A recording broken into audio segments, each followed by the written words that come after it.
Eh oui. Oui, oui. J'ai pensé qu'un jour on serait champion de France. Bizarrement, j'ai fait de ces deux mots, modestie et humilité, ma ligne de conduite. Mais je le répète, je pensais qu'un jour nous serions champions de France. Eh bien là, c'est chose faite. Une année fantastique, une année remplie de succès, 26 victoires d'affilée. Et il faut bien le dire, un parcours sans précédent, avec à la tête un homme merveilleux, Gérard Rouillet, et bien sûr de footballeurs sans quoi nous ne serions pas champions. Personne n'est au sommet simplement par hasard. Et ce qu'on donne aux autres pour qu'ils y arrivent un jour, ça vient toujours du cœur, ça s'appelle de l'amour. Regardez le sourire, il est ici, il est ailleurs, quelquefois le soleil, mais jamais le brouillard. Il vit sa vie en avance et pour lui le passé, c'est d'appuyer sur sa vidéo simplement pour comprendre pourquoi hier, le match n'était pas beau. Beaucoup de gens m'ont annoncé beaucoup de misère en venant ici. Et j'ai heureusement cette faculté, c'est que lorsque j'arrive quelque part, c'est d'un petit peu d'oublier ce qui s'est passé. Je crois qu'on a prouvé quelque chose, c'est que pour faire une grande équipe, il ne fallait pas forcément beaucoup de temps, parce que c'était une mosaïque au départ. D'où le talent des joueurs. Hein. Je dis toujours il faut trois choses pour réussir. Du talent, ce sont les joueurs. Du travail, c'est les joueurs et l'entraîneur, entre ce que je propose et ce qu'il dispose un petit peu. Et troisième chose, c'est une organisation, une préparation constante, permanente à la performance, faite du climat général. Et pour faire une grande équipe, il faut beaucoup de complicité.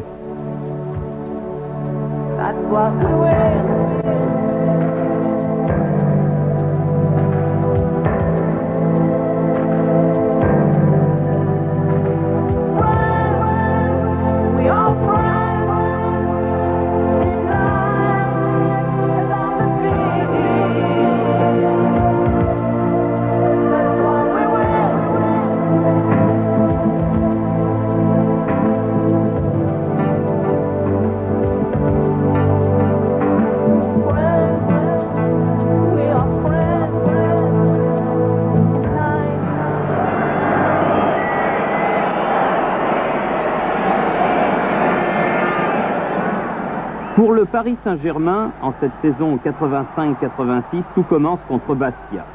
Non pas au stade de Furiani comme le prévoyait le calendrier, mais sur terrain neutre, Furiani étant suspendu. C'est donc à Reims, sur la pelouse du stade Auguste Delaune, que le PSG, modèle Gérard Rouillet, dispute son premier match de championnat et remporte son premier succès. 2 buts de Dominique Rocheteau, un but de Safet Suzik et un autre de Omar Da Fonseca, qui sera malheureusement sévèrement touché en fin de match, donne 4 buts d'avance au PSG, qui l'emporte finalement 4-2, Thierry Meyer sur penalty et Gérard Soler sauvant l'honneur corse dans le dernier quart d'heure. Pour les Parisiens, la saison commence bien, coup de pouce du destin, car à Furiani, vaincre aurait sans doute été plus difficile. 19 juillet, premier match au Parc des Princes, victoire claire et nette sur le LOSC, 3-0, but de Suzik, Robert Jacques et Luis Fernandez, le deuxième but parisien obtenu de la tête par Jacques, et sans doute le plus joli but collectif de la saison.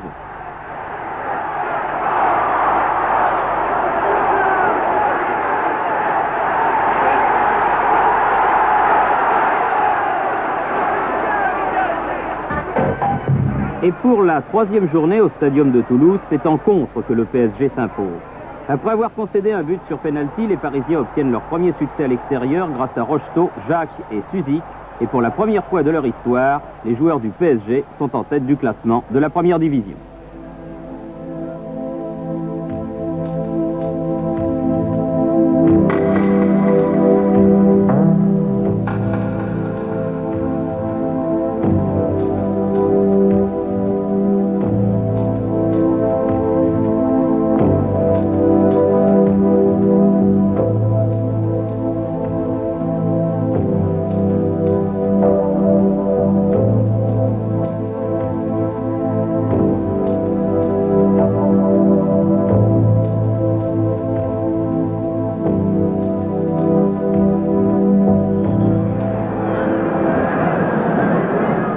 Quatrième journée est déjà un choc au sommet. Devant 44 851 spectateurs payants, le PSG, leader du championnat, reçoit les Girondins de Bordeaux, champions de France ces 2 dernières saisons.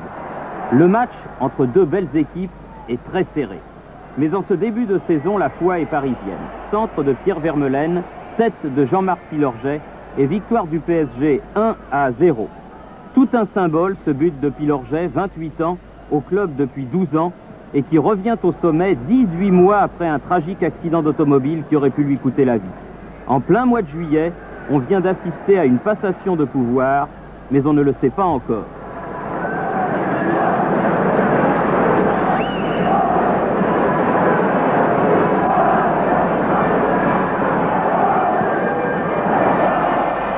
Moi, j'ai connu que ce club.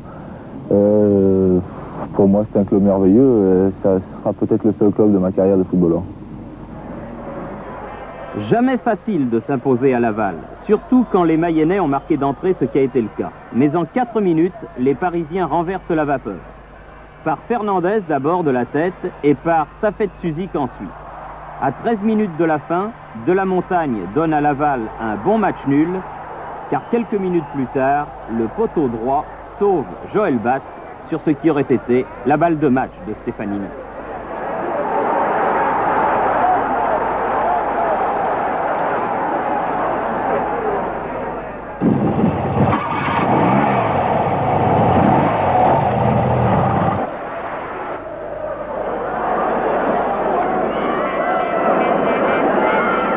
Encore beaucoup de monde au Parc des Princes le 9 août pour la venue de l'Olympique de Marseille. Tout se joue en première mi-temps, le PSG marquant 2 buts par Luis Fernandez dès le coup d'envoi et par Robert Jacques 20 minutes plus tard.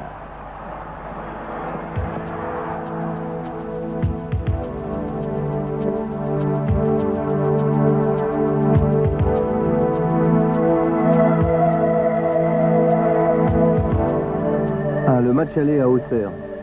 Un très bon souvenir et un souvenir difficile à la fois. C'était au cours de la saison la première manifestation des hooligans.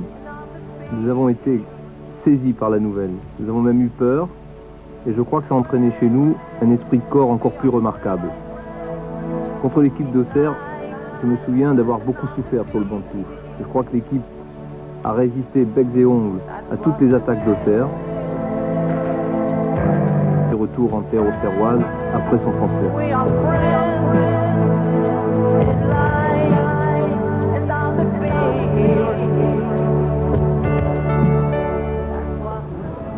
Déjà quand on rencontre Paris, provinciaux, ils sont toujours très motivés. En plus quand on est premier, c'est une double motivation, donc on a eu aussi des difficultés à cause de ça. C'est différent le Paris Saint-Germain du Football Club de Nantes? Oui, je crois que il y a une ambiance qui est différente, un état d'esprit différent, et puis je crois tout ce qui tourne autour du club aussi est totalement différent du FC Nantes. Je crois, bon, d'abord il y a tous les médias, et ça c'est important pour un joueur d'avoir tous les médias derrière lui. Bon, ça peut être bon, ça peut être moins bon, mais je crois que c'est important. Et puis bon, c'est plus professionnel qu'en province, ça il n'y a aucune différence. Cette saison, les Parisiens sont en tête du championnat. Brest est venu au Parc des Princes pour faire un résultat. Pour les Bretons, il faut résister à tout prix. On joue les arrêts de jeu de la première mi-temps lorsque Philippe Janol transforme magistralement un coup franc accordé pour une faute de Zambelli sur Dominique Rocheteau à l'entrée de la surface de réparation.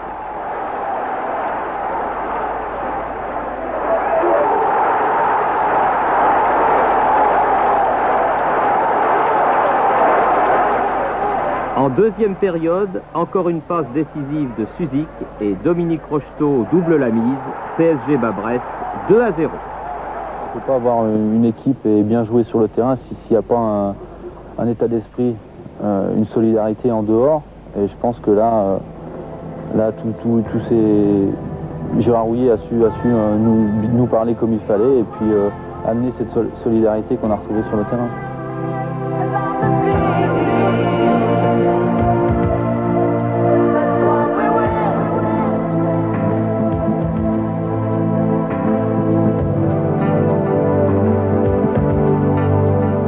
Cette solidarité dont parle Philippe Janol, on va la retrouver au Stade du Ray à Nice, où le Paris Saint-Germain préserve l'essentiel en obtenant le match nul 0-0 face à l'OGC Nice, Un but de Pierre Vermeulen étant même refusé par l'arbitre M. Ben Ali pour hors-jeu de position de Luis Fernandez, le capitaine parisien.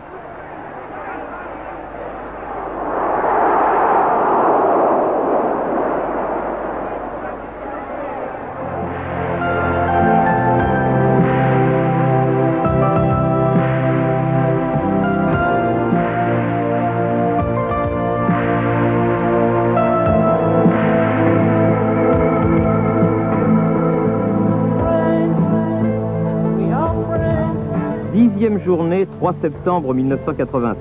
Nancy réussit rarement au Paris Saint-Germain et cela Philippe Janol, ancien joueur de l'équipe lorraine, le sait mieux que personne. Il faut attendre la 33e minute pour que Robert Jacques, un autre ancien joueur nancéen, marque le premier but.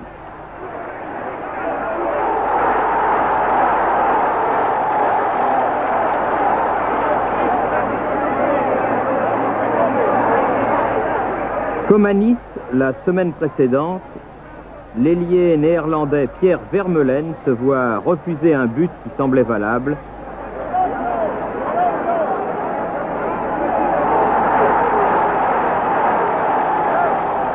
Et il faut attendre la 86e minute pour que le PSG se mette définitivement à l'abri. Faute sur Suzik, penalty de Rocheteau, PSG bat Nancy, 2-0.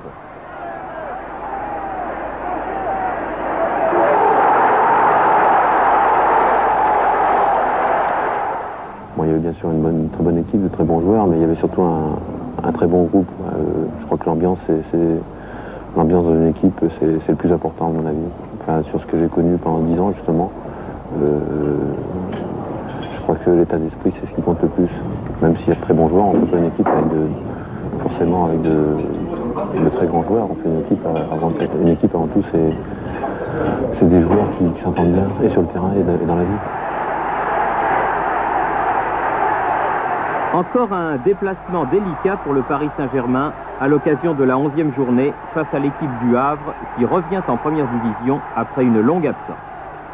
Faisant preuve de beaucoup de maîtrise, les Parisiens ouvrent le score à la 22e minute par Fabrice Poulain qui a le chic pour marquer des buts décisifs dans des conditions difficiles.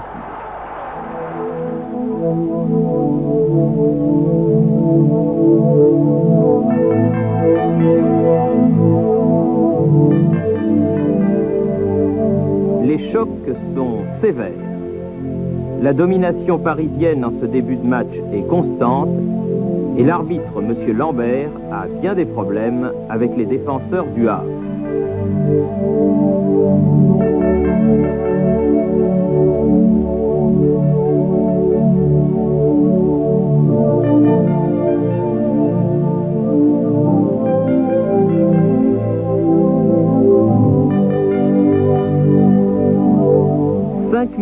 Après le premier but, sur ce corner, un centre de Michel Bibard est détourné par le capitaine havrais Llorens, qui trompe son propre gardien de but Casanova, et le Paris Saint-Germain mène à l'extérieur par 2-0.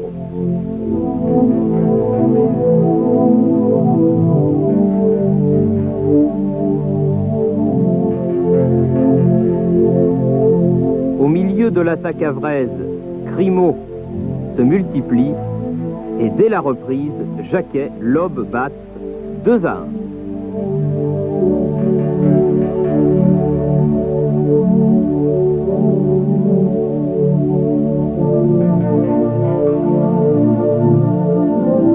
La deuxième mi-temps sera très pénible pour les leaders du championnat qui frôlent la correctionnelle à plusieurs reprises. Mais en cette saison 85-86, la solidarité est vraiment une vertu parisienne.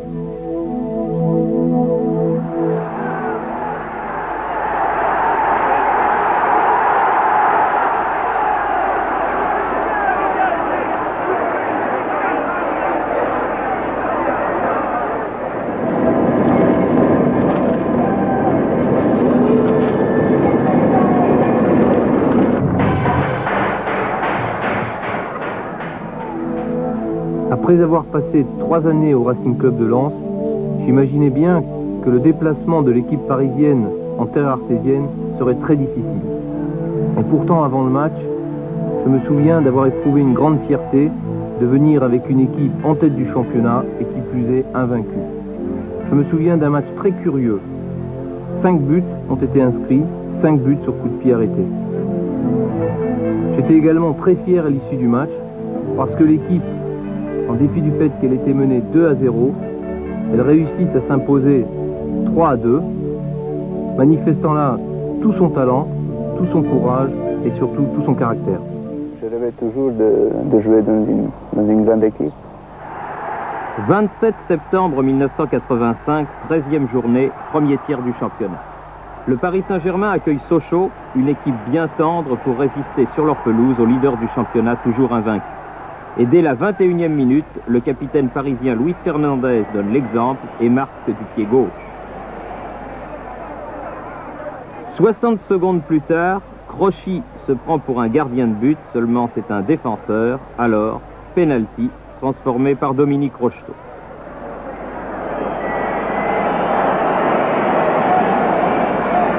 Nouveau but de Dominique Rocheteau peu avant la demi-heure de jeu et à la mi-temps, le PSG mène 3-0.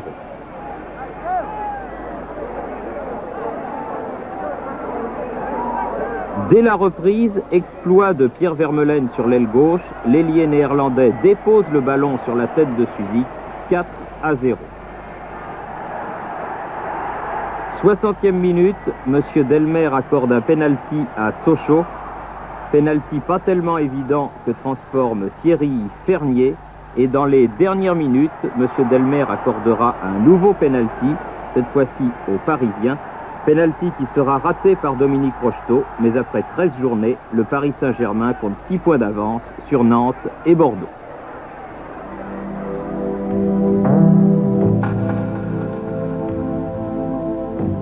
Le Stade Rennais, qui reçoit le Paris Saint-Germain, espère bien être la première équipe française à battre le leader, et cela d'autant plus que dès la 5e minute sur un coup franc de Lantier prolongé par Christophe, Guy Lacombe marque de la tête. Mais dès la reprise, la physionomie de la rencontre change. En 180 secondes et sur 2 corners et 2 coups de tête, le PSG prend l'avantage. Par Janol d'abord.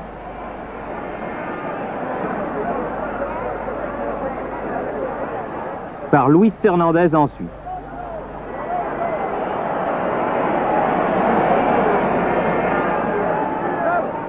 À 10 minutes de la fin, Dominique Rocheteau réussit un joli 3e but.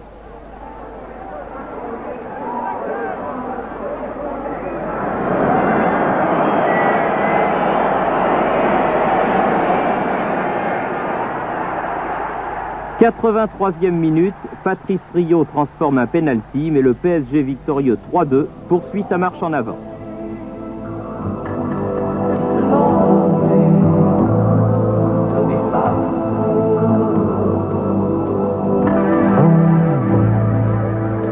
Regardez-le, au milieu de ses joueurs, il te répondra toujours motivation morale. Le but est recherché, fixé, quand il est atteint, il s'endort d'une oreille. Se réveille en solitaire au petit matin. Devant un autre destin, une lune en croissant dans son déjeuner. Réflexion du matin.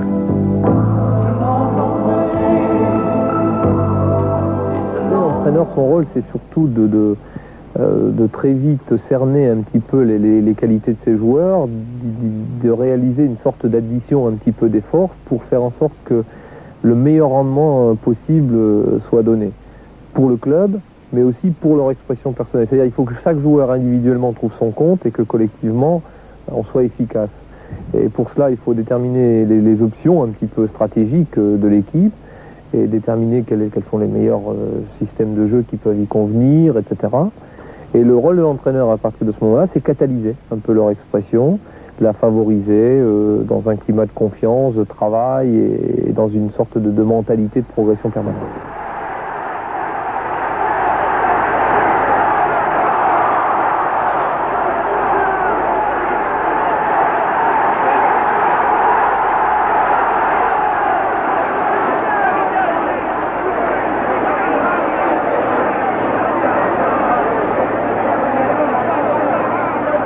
Sommet de la saison au Parc des Princes en ce 11 octobre 1985 où 45 138 spectateurs remplissent le stade pour voir le Paris Saint-Germain face à Nantes, l'un de ses dauphins.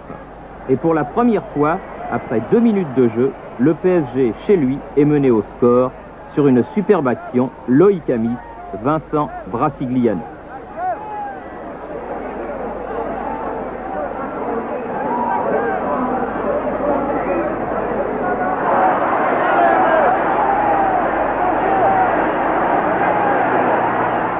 Sur la pelouse, les internationaux sont nombreux.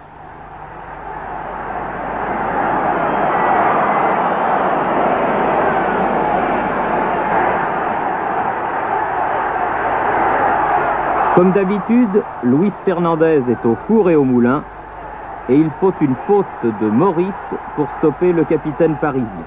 Monsieur Vautreau n'hésite pas, coup franc pour le Paris Saint-Germain à la limite des 16 mètres.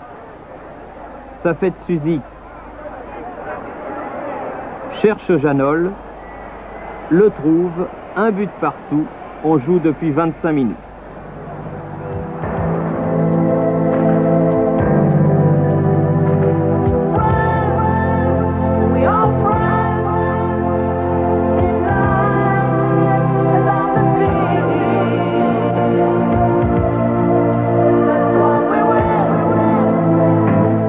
D'un côté comme de l'autre, les actions offensives sont de grande qualité.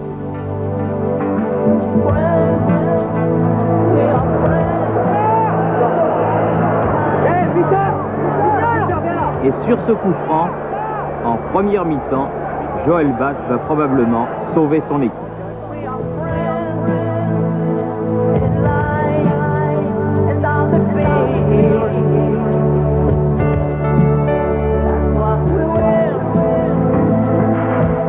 Car en deuxième période, Fernandez, Rocheteau, Fernandez, 50e minute, deuxième but parisien. Il n'y en aura pas d'autre. Score nécessaire et suffisant.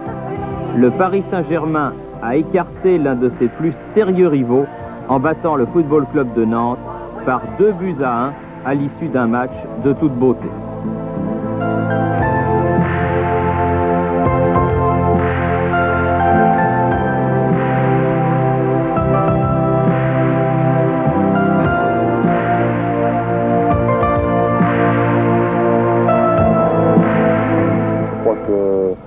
Luis Fernandez aujourd'hui, le joueur qu'il est, je crois qu'il ne le doit pas à lui, il le doit à tout ce qu'il avait, son environnement à côté de lui, c'est-à-dire les joueurs qui sont passés, pas seulement ceux de cette année, je crois que ceux qui étaient là par le passé aussi, on doit leur rendre hommage, car ils ont contribué à faire avancer ce club. Le président Francis Borrelli, le vice-président Charles Tallard et Gérard Rouillet, et je crois que, et les supporters aussi, parce que je crois que les supporters m'ont beaucoup aidé et ont contribué également à mon épanouissement. Je crois que aussi je leur tire un coup de chapeau. En effet, Luis Fernandez a raison. Le PSG est un club qui vit. Non seulement grâce à ses supporters, mais encore grâce à ses boutiques, grâce à tous ceux qui font le club.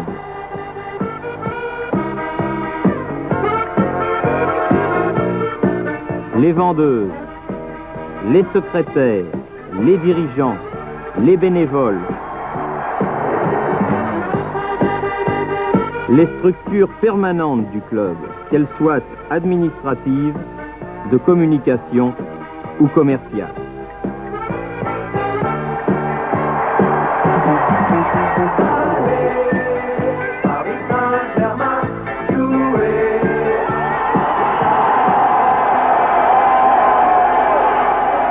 À Toulon, il importe de ne pas rester en rade. 62e minute, centre de Hémon, tête de Victor Ramos, Toulon mène 1-0.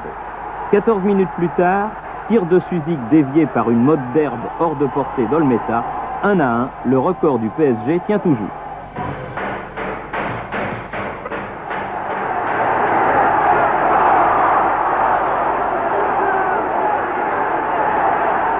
PSG Strasbourg, c'est le match des extrêmes. D'un côté, le Paris Saint-Germain qui caracole en tête, de l'autre, le Racing Club de Strasbourg qui lutte pour ne pas descendre. Des Alsaciens recroquevillés sur leur but, faisant preuve d'une énergie farouche, un PSG qui domine, mais ne trouve pas la faille. Jusqu'à la 61e minute, où Dominique Rocheteau ouvre le score.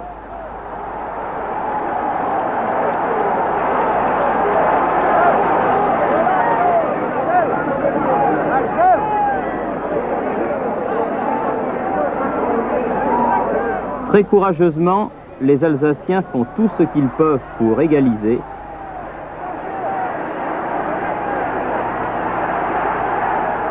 Et c'est en deuxième mi-temps qu'ils vont y parvenir à la 67e minute sur un très joli tir de François Brisson, un ancien Parisien.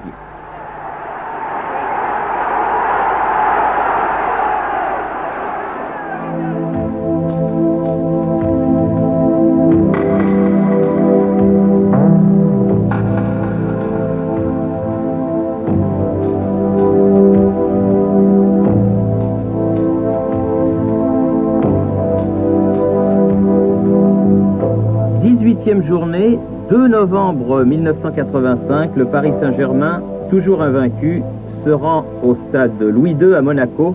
Un match avec deux parties bien distinctes, Gérard Rouillet. Oui, j'ai le souvenir d'un match avec deux mi-temps totalement différentes. Une première mi-temps au cours de laquelle nous avons pu développer notre jeu, nous avons pu jouer. Nous avons même marqué un but à l'issue d'une combinaison entre Safet Suzik, Luis Fernandez et Omar da Fonseca. Et puis, en deuxième mi-temps, alors que nous pensions continuer sur le même rythme, eh bien, nous avons souffert énormément, j'ose dire, devant toute la furia des Monégasques qui tentaient d'égaliser. Une équipe monégasque, rappelons-le, dans laquelle évoluent de grands talents, Amoros, Bellone, Fofana, Gengini, Anziani, on ne peut pas tous les nommer, et une équipe monégasque qui petit à petit va prendre le dessus sur une équipe du PSG qui va prouver au fil des minutes qu'elle a des ressources. Au cours de ce match, je me souviens avoir même vu Safet Suzik dans la surface de réparation pour dégager un ballon. C'est dire à quel point nous avions besoin de tous nos hommes dans la surface pour résister un petit peu aux assauts de nos adversaires. Les minutes passent et le Paris Saint-Germain mène toujours par ce petit but marqué par Omar da Fonseca après 27 minutes de jeu. Par tous les moyens, on tentait de résister et de maintenir notre avantage. Je crois même que si nous avions pu faire rentrer le 12e homme et la valise à pharmacie pour défendre avec nous, nous l'aurions fait. C'est également ce jour-là, Gérard Rouillet, qu'on s'est aperçu que Joël Batz était décidément bien le meilleur gardien de but de France. Ce soir-là, Joël Batz a accompli une partie tout à fait remarquable, en bien des circonstances, en bien des moments périlleux, il nous a sauvé la mise.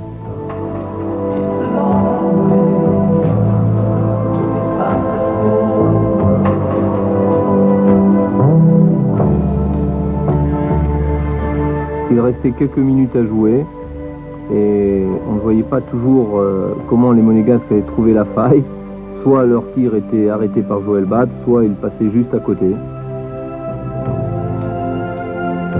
Et puis, comme il y a finalement une logique en football, à 10 minutes de la fin, un tir de Marcel Dib était détourné par Franck Tanasi dans son propre but, 1-1, match nul logique. Et voilà donc le Paris Saint-Germain dans le livre des records. En tout cas, il y sera la saison prochaine avec ses 18 matchs sans défaite, ses 31 points en 18 journées, record de Saint-Étienne égalé. Pour la dernière rencontre des matchs allés, le Paris Saint-Germain accueille Metz au Parc des Princes et Suzik marque dès la 16e minute, Gérard Rouillet. L'équipe de Metz donne toujours du fil à retordre à notre équipe et au cours de ce match, après un bon début, on pensait bien d'ailleurs terminer la série des matchs allés invaincus, nous avons énormément souffert. Sous les coups de boutoir de Mitiche, de Six et de Bocandé qui égalise, Bocandé qui sera le meilleur réalisateur de la saison.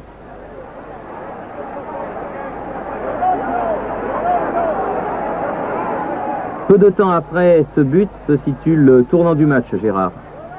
Oui, après quelques coups de boutoir de Jules Bocandé, lors d'une attaque rapide des Messins, eh bien, Joël Batz a été pris en défaut et je crois que c'est Jean-Marc Pilorget qui l'a suppléé sur la ligne, ce qui a occasionné un pénalty indiscutable. Que Six tire au-dessus. Sûrement un tournant du match et également un tournant de notre série de matchs invaincus. Parce qu'à ce moment-là, Metz aurait mené 2-1 sur notre terrain. Et c'est au contraire le PSG qui va s'imposer 2-1 sur un nouvel exploit, Rocheteau-Suzy.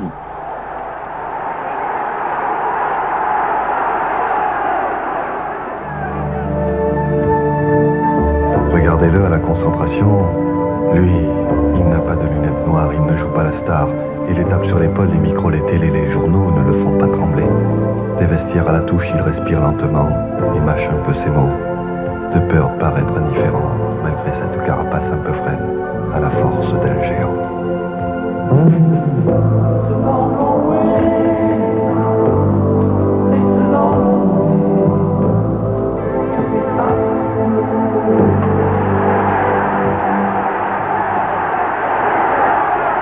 Pour Gérard Rouillet, tout va bien. Dominique Rocheteau a ouvert le score à la 17e minute et à la 32e, sur un centre de Vermeulen, Jean-François Charbonnier détourne le ballon dans le but toulousain.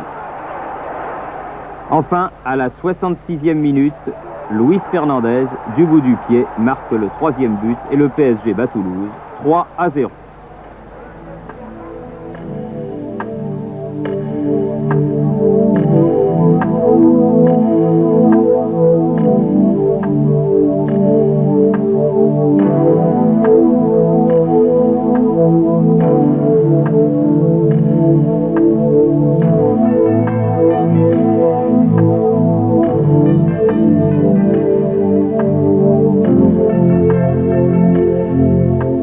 Les champions en titre veulent leur revanche sur ceux qui apparaissent de plus en plus comme devant être leurs successeurs. Mais c'est un match nul, 0-0, qui ponctue les débats.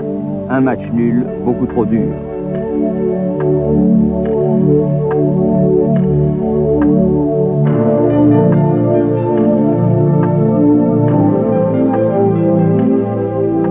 Le thérapeute suit l'équipe avant le match, pendant le match et après le match. Alors avant, c'est pour donc toute la préparation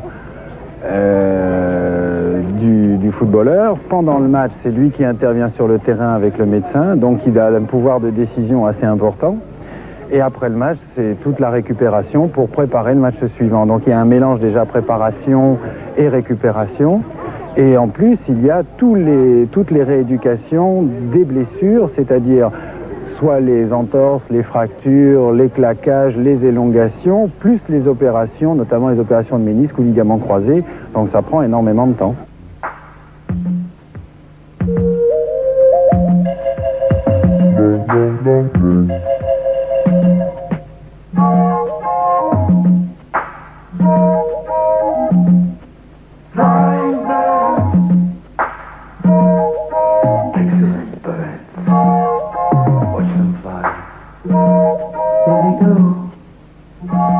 Décembre, 23e journée, la trêve approche et le PSG qui reçoit Laval tient toujours. 14e minute, coup franc de Janol, balle sur le poteau, Dominique Rocheteau qui a suivi, ouvre le score.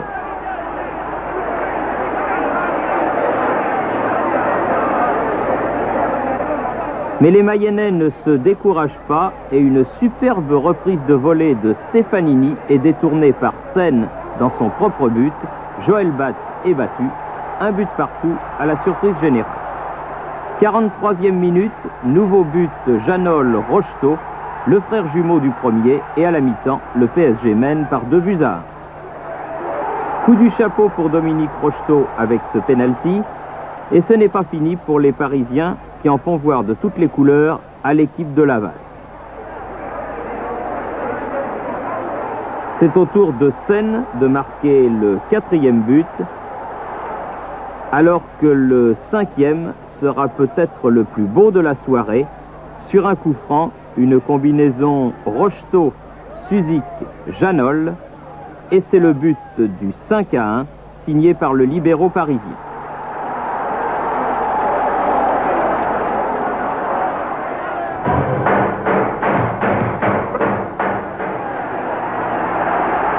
Près de 40 000 spectateurs au stade Vélodrome de Marseille pour la venue du leader, les supporters marseillais espérant secrètement que l'OM sera la première équipe française à faire toucher les épaules au leader, invaincu depuis maintenant 24 rencontres.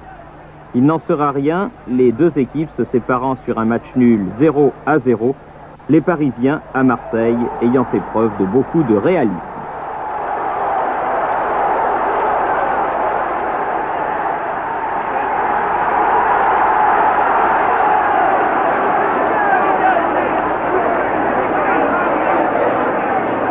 Je pense que chaque fois qu'on fait une action, même si on met un coup assez méchant, je pense qu'on le fait pas intentionnellement, on le fait simplement pour défendre son pain, quoi, disons. Alors, je pense que oui, je me suis blessé à Marseille et je pense que je l'ai fait tout seul. Et bon, je pense que ça arrivera d'autres fois et à d'autres joueurs. Bon, peut-être pas dans les mêmes circonstances, mais enfin, les blessures font partie du football. PSG Auxerre, dernière rencontre avant la trêve et tout se joue après le repos. 47e minute, Janol ouvre le score sur coup franc. 66e minute, nouvelle attaque des Parisiens et menacé par Pierre Vermeulen, le jeune Gomez marque contre son camp. 72e minute, centre de Suzik et but de Rocheteau. Et 86e minute, volée de Thierry Baconnier. 4-0, le PSG arrive à la trêve invaincu et avec 6 points d'avance et un match en moins. Au départ, bon, en plus avec les recrues qu'ils avaient fait, Lovitz, Bubar, pour moi c'était une saison en 3e division. Puis comme on dit, les malheurs des uns faisant le bonheur des autres. J'ai eu la chance, disons que Claude Lovitz se blesse gravement et j'ai pu rentrer dans l'équipe et puis voilà, et j'ai pu participer à l'exploit de l'équipe cette saison, quoi.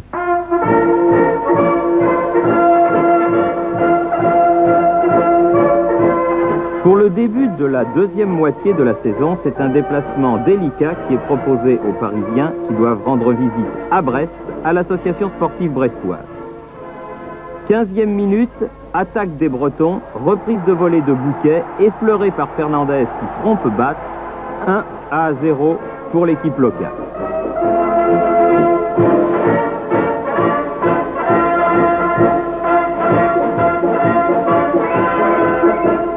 Gérard Houllier, qui craignait énormément cette reprise après une coupure de 3 semaines due à la trêve, voit son équipe lutter avec cœur, mais sans parvenir à réaliser ce qu'elle faisait quelques semaines auparavant.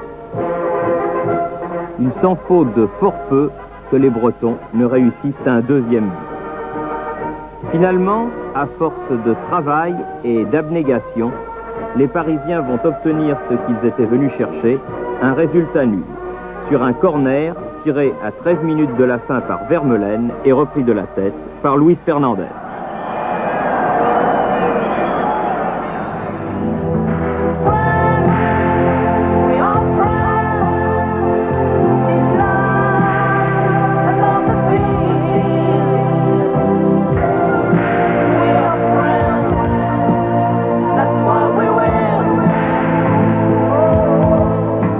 « 27e journée, 18 janvier. Au Parc des Princes, le Paris Saint-Germain reçoit Nice. Alors que Meige a ouvert le score pour l'Olympique Gymnaste Club de Nice, les Parisiens, à l'image de Janol, font tout pour égaliser, mais il faut une faute de André Amitrano, le gardien niçois, sur Pilorget, pour permettre à Dominique Rocheteau, sur pénalty, juste avant la mi-temps, de mettre les deux équipes à égalité, un but partout.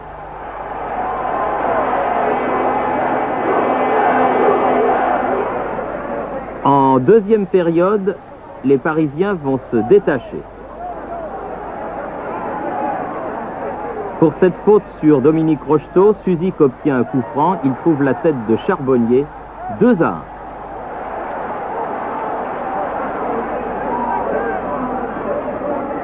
À 9 minutes de la fin, dans une semi-pénombre, à la suite d'une panne d'électricité, Safet Suzik va marquer un but d'artiste, 3-1.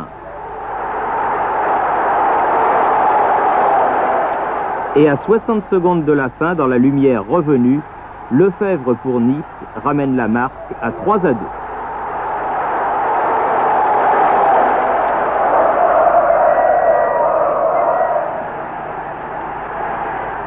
En matière de football, on n'est jamais certain de connaître, jamais convaincu de savoir, et assurément pas de prouver.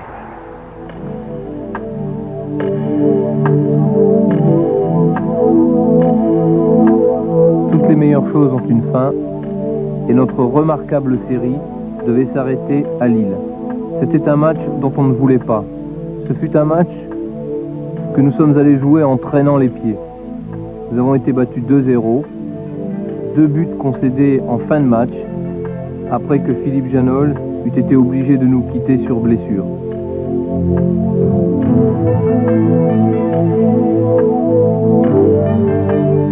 Dix jours après la première défaite de la saison du PSG à Lille, les Parisiens affrontent Nancy au stade Marcel Picot, un stade qui ne leur a été que rarement favorable dans le passé et sur une pelouse enneigée.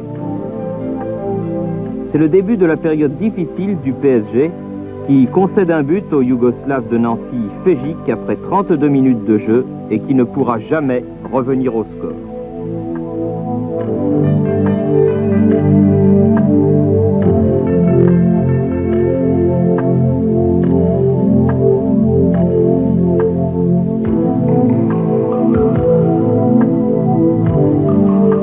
En deuxième période, l'équipe nancéenne bénéficiera d'un penalty tiré par Harry Barr et stoppé en 2 temps par l'excellent Joël Bas.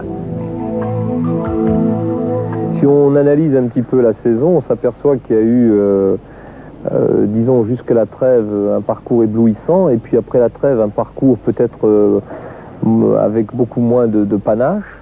Mais néanmoins, au niveau des chiffres, et ça j'étais heureux de le constater, c'est qu'aussi bien, si on divise le championnat en 3 tranches de 10 matchs, on s'aperçoit qu'on était premier au bout des 10e matchs, on était encore premier dans la 2e tranche de 10 matchs, et encore premier dans la 3e tranche de 10 matchs. Et qu'en fait, c'est donc peut-être plus vers la vraiment toute fin de saison qu'on a éprouvé un petit peu de difficulté. Alors pourquoi avoir, disons, donné l'impression dans la première partie d'être très, très bon et de prendre tous les points, et qu'après dans la deuxième partie on était peut-être moins bon, mais ce qui était très positif c'est qu'on prenait quand même les points. Et je suis sûr que c'est dû grâce à la combativité, et à l'ardeur et à la solidarité générale du groupe. Parce que pour être champion, il faut avoir ses qualités de base, en plus du talent qui est bien connu chez la plupart des joueurs, preuve en est chaque match. Bougez-le un peu, les gars! Oui! Voilà, ça va! Go! Oui! Ouais, bien joué! Ouais! Prépare-toi, allez, hop! Oh putain! Là, je mets des ballons pourris, c'est ça, je mets des ballons pourris, les gars. C'est ça, c'est ça. Ouais, c'est vrai. C'est ça, les mecs en match.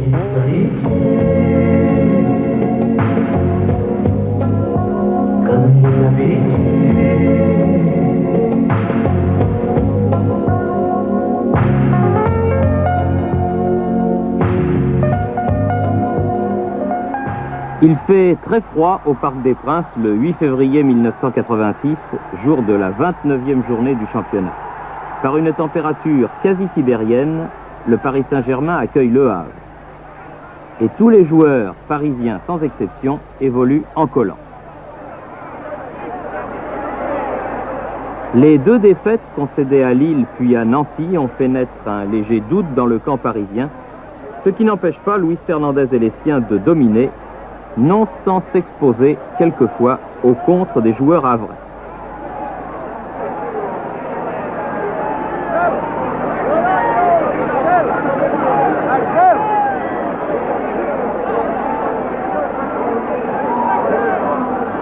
Il faut attendre la 85e minute pour que Omar Sen, d'un tir de 15 mètres, donne un succès étriqué mais nécessaire aux Parisiens.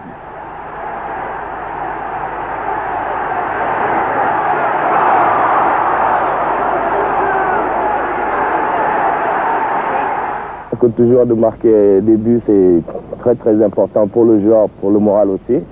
Et au moment où j'ai commencé à marquer ces buts-là, l'équipe était en train de douter. Et ces buts sont venus au bon moment, au moment où j'étais dans une période de doute, en essayant de calculer ma saison parce que je disais que j'avais raté la saison. Et ces buts-là m'ont remis la confiance. 15 jours plus tard, il fait toujours aussi froid. Pour le record des 26 matchs sans défaite, le PSG a reçu une belle coupe.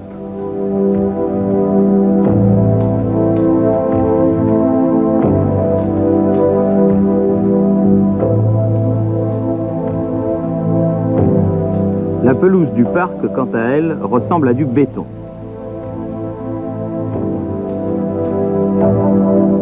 Les Lensois sont les plus vite en action, Vercruis pour Venancio Ramos et 1-0 pour Lens. On joue depuis moins de 60 secondes.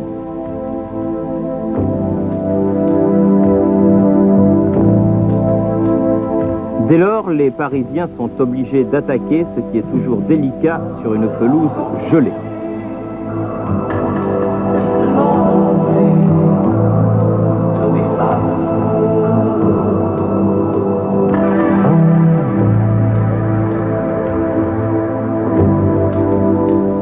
Sur un tel terrain, les défenseurs sont obligés de commettre des fautes.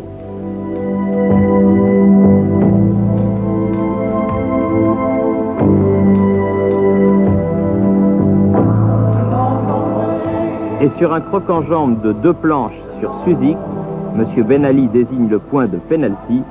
Pénalty qui sera transformé par Rocheteau à la 38e minute. Les deux équipes sont à égalité, 1 but partout. En deuxième mi-temps, à 2 reprises, Joël Batz sauve son équipe.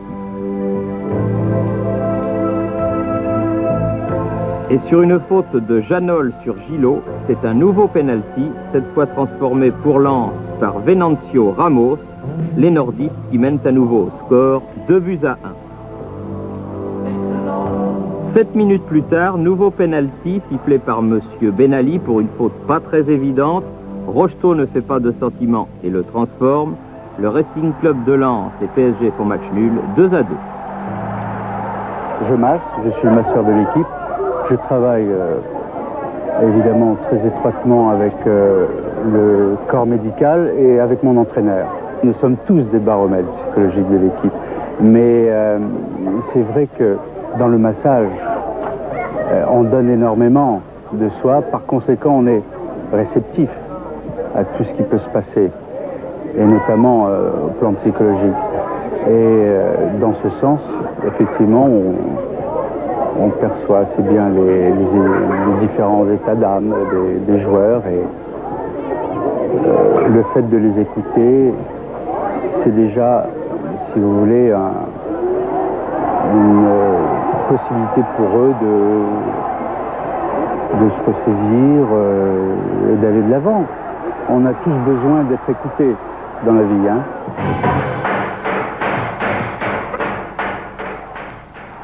Paris Saint-Germain contre Rennes le 7 mars au Parc des Princes. Un seul but sur pénalty dès la 4e minute pour une faute de main de Marais. Dominique Rocheteau transforme.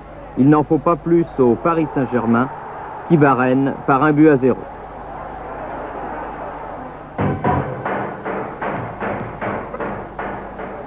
« 33e journée à la Beaujoire. Nantes-Paris Saint-Germain. Coup franc de Safet Suzik sur le poteau. La chance des Parisiens est passée.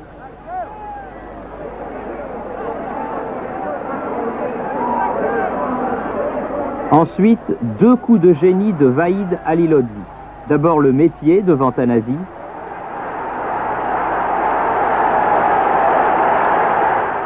Et puis la vitesse et la vista pour Bourouchaga. 2-0, Nantes a pris sa revanche sur le PSG.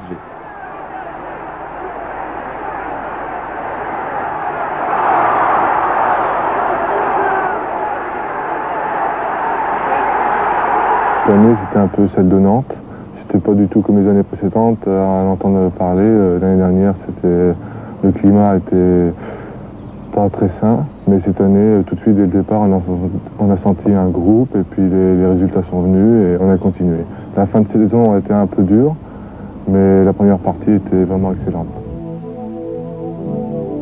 Plus l'échéance approche, plus les points deviennent difficiles à obtenir. Ainsi contre Toulon. Une équipe toulonnaise venue au Parc des Princes pour limiter les dégâts et surtout pour ne pas prendre un carton. Et qui, au fil des minutes, s'enharde.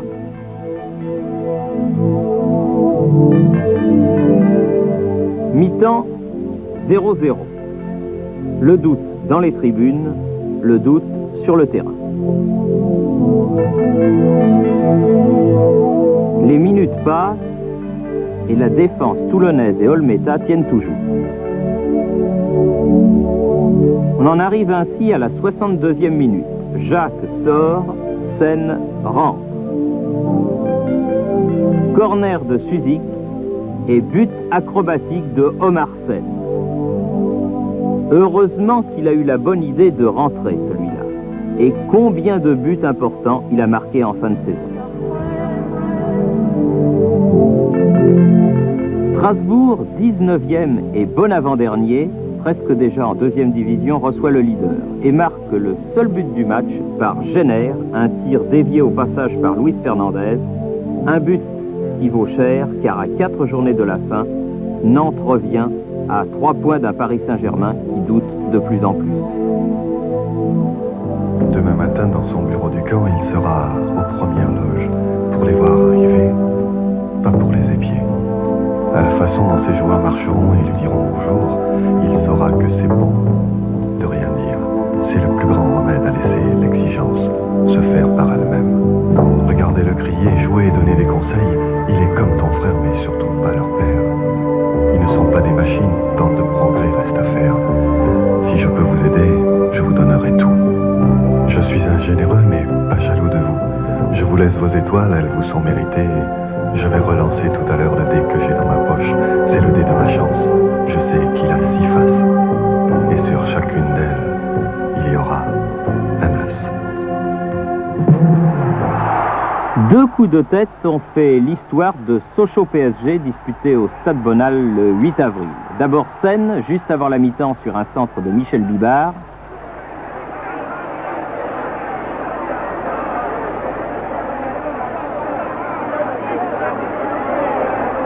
Ensuite, Stéphane Paille sur un coup franc de Fernier en sautant plus haut que tout le monde. Un point néanmoins très important pour le Paris Saint-Germain.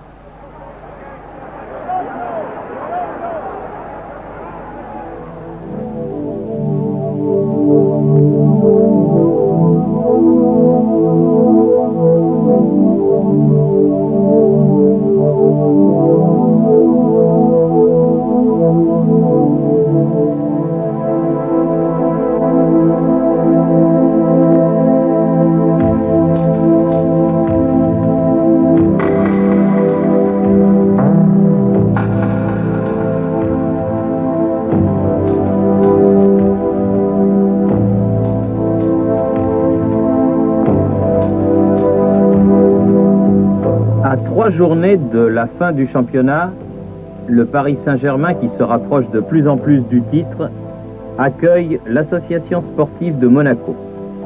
Un match difficile contre une équipe qui réussit toujours bien au Parc des Princes. Il y a encore là près de 30 000 spectateurs dans les tribunes et parmi ceux-ci, Jean-Claude Lemoux, le grand absent parisien de la saison, blessé et opéré. Est-ce qu'à ce moment-là, avant ce match contre Monaco, Gérard Houllier, vous commenciez à douter de votre équipe?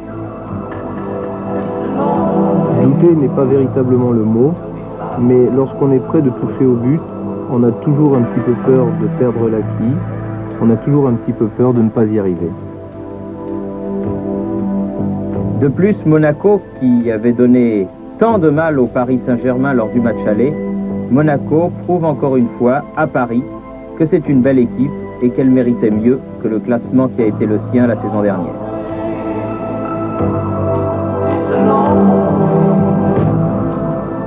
C'est le souvenir d'un match extrêmement serré, extrêmement difficile, avec une atmosphère de drame, autant dans les tribunes que sur le terrain, pour l'enjeu que l'on connaît.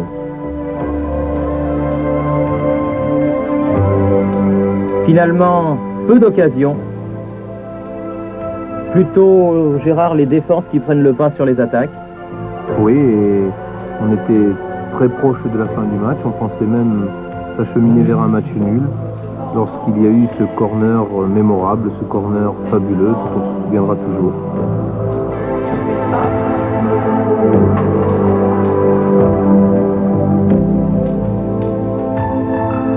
Un match serré entre deux équipes qui se tenaient de très près et qui va basculer sur un coup de pied arrêté à quelques secondes de la fin de la partie, alors que tout le monde croyait déjà au match nul.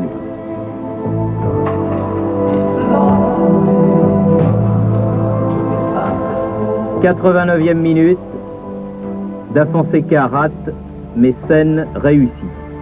Votre première réaction, Gérard?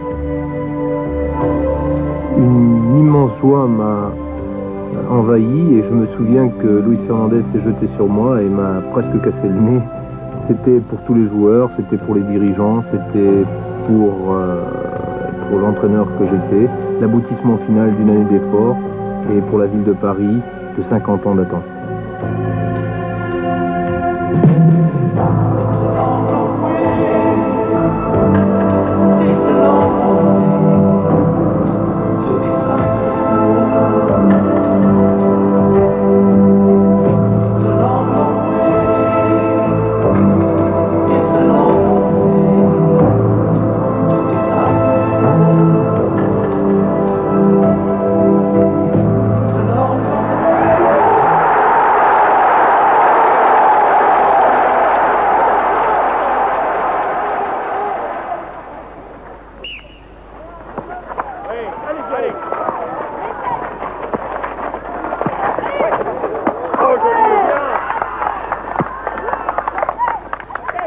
Je m'appelle Mathieu Battigny, j'ai 12 ans. Je suis en pupille 1A du PSG. Je suis contingente parce que les premières, ils sont champions de France et on va essayer d'en faire autant avec mon équipe. Bon, pour l'instant, ça part bien parce qu'on est deuxième. On va essayer, quoi. Le Paris Saint-Germain a la chance d'avoir deux municipalités qui s'intéressent à son cas, Paris et Saint-Germain-en-Laye, et donc deux maires qui veillent sur lui, M. Jacques Chirac et M. Michel Péricard. Heureux président Borelli. Un président qui cependant n'a pas dû apprécier cette année les déplacements dans l'Est de la France. Déjà battu à Nancy puis à Strasbourg, le Paris Saint-Germain doit baisser pavillon une nouvelle fois à Saint-Symphorien face à la redoutable équipe du Football Club de Metz. Missich ouvre la marque juste avant la mi-temps et Bocandé, à la 68e minute, trompe Luis Fernandez qui a remplacé Joël Batz blessé dans les buts parisiens. 10 minutes plus tard, pour une faute de Janol sur Missich, penalty de Jules Bocandé et 3-0 pour le Football Club de Metz. À 3 minutes de la fin, Alain Couriol, qui effectuait sa rentrée après près de 18 mois d'absence, sauvera l'honneur des Parisiens. Gentil Alain, qui n'oubliera pas ce 18 avril. Être resté si longtemps sans jouer et de revenir au plus haut niveau comme ça, comme c'était mon cas, bien que c'était un match qui n'avait pas une grande importance, ça m'a fait énormément plaisir, d'autant plus que j'ai marqué un but et que tout le monde était content pour moi. Et moi j'ai vécu quand même l'aventure puisque j'étais de tous les déplacements, tous les matchs à domicile et j'ai eu le privilège de les vivre sur le banc de touche. Et pour moi de faire partie et de rester dans le groupe, c'était quand même une saison très intéressante. Et ça c'est une grande réussite pour moi. Ça m'a réconforté dans le choix que j'avais fait. Au départ, beaucoup m'ont dit que j'allais me casser la figure à Paris.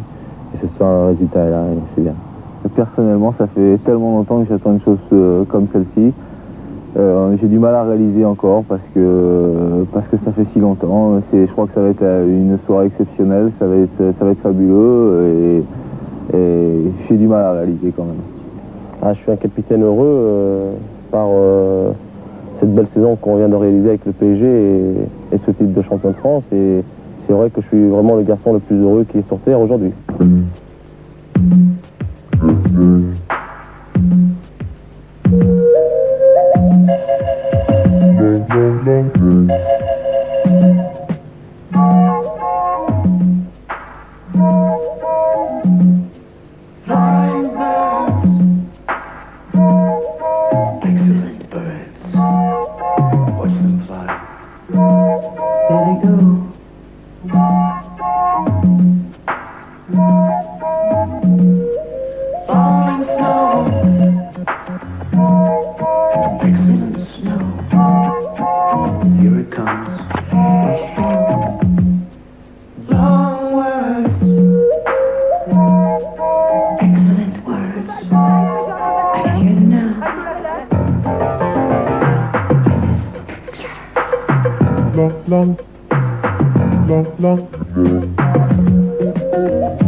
Watching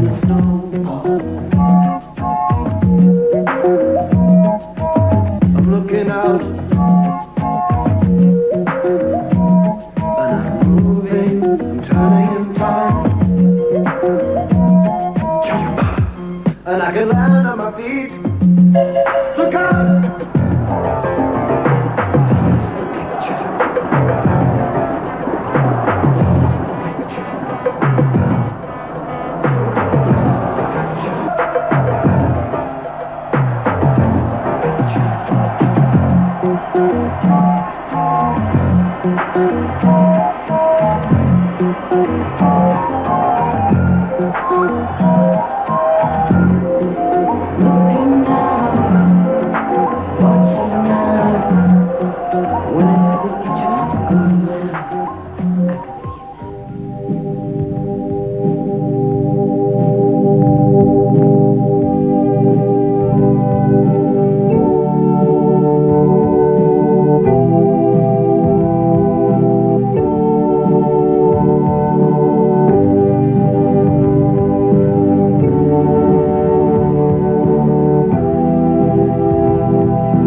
Dernier match d'une saison historique entre le Paris Saint-Germain, déjà champion de France, et Bastia, déjà en deuxième division. Corner de Suzy, tête de Jacques et but pour le Paris Saint-Germain. On ne joue que depuis 4 minutes. 8 minutes plus tard, nouveau centre de Suzy, nouvelle tête de Robert Jacques et 2-0 pour les nouveaux champions de France.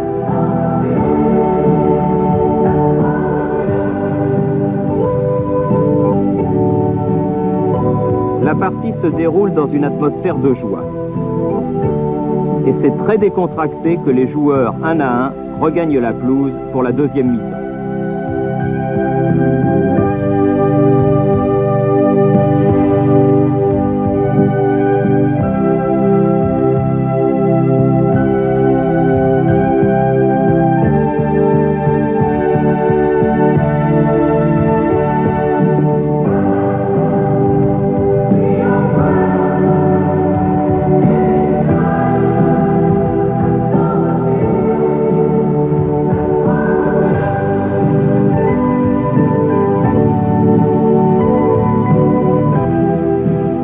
De rares occasions, Joël Bath prouve qu'il est toujours là.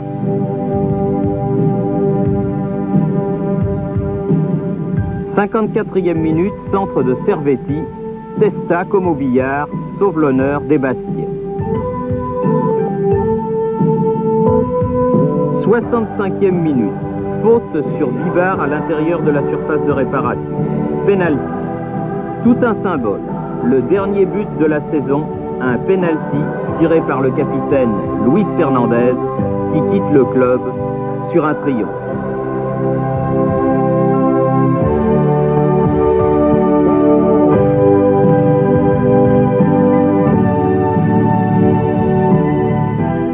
Chapeau Louis, on peut déboucher les magnums.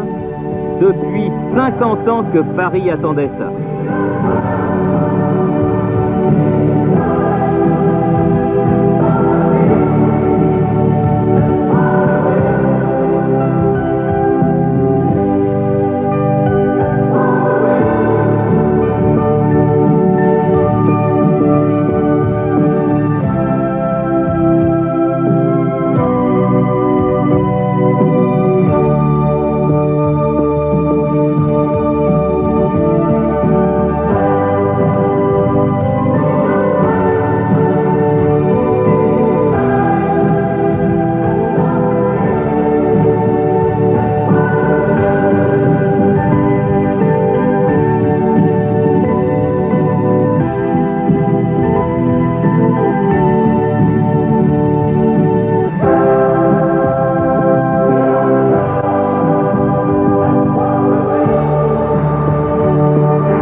médaille.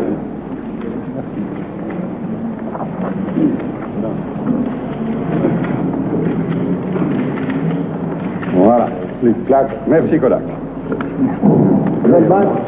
Philippe Janol, maire de Paris, Michel Duvard, Bobby Dimanche Bobby, puis Jean-Claude Lemont, et puis Robert Jacques, et puis Seine, et puis Courriol. Et c'est la traditionnelle photo de famille du club, champion de France 85-86.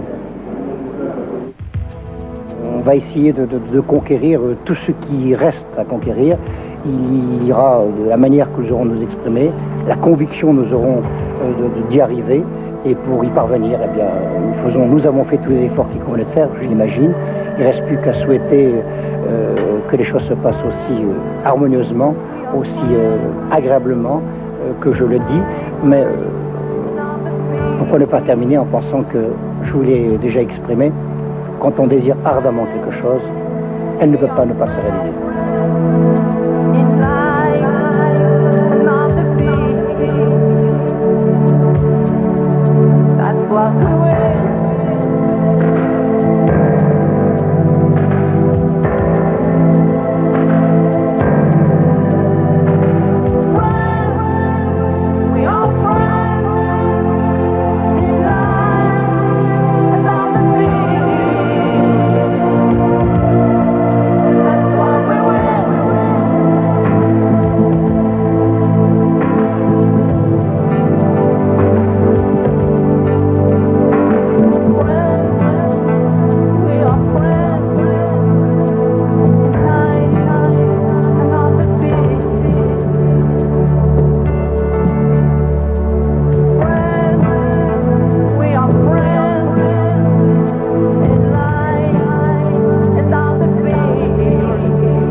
Et 16 pour ces numéros de la chance.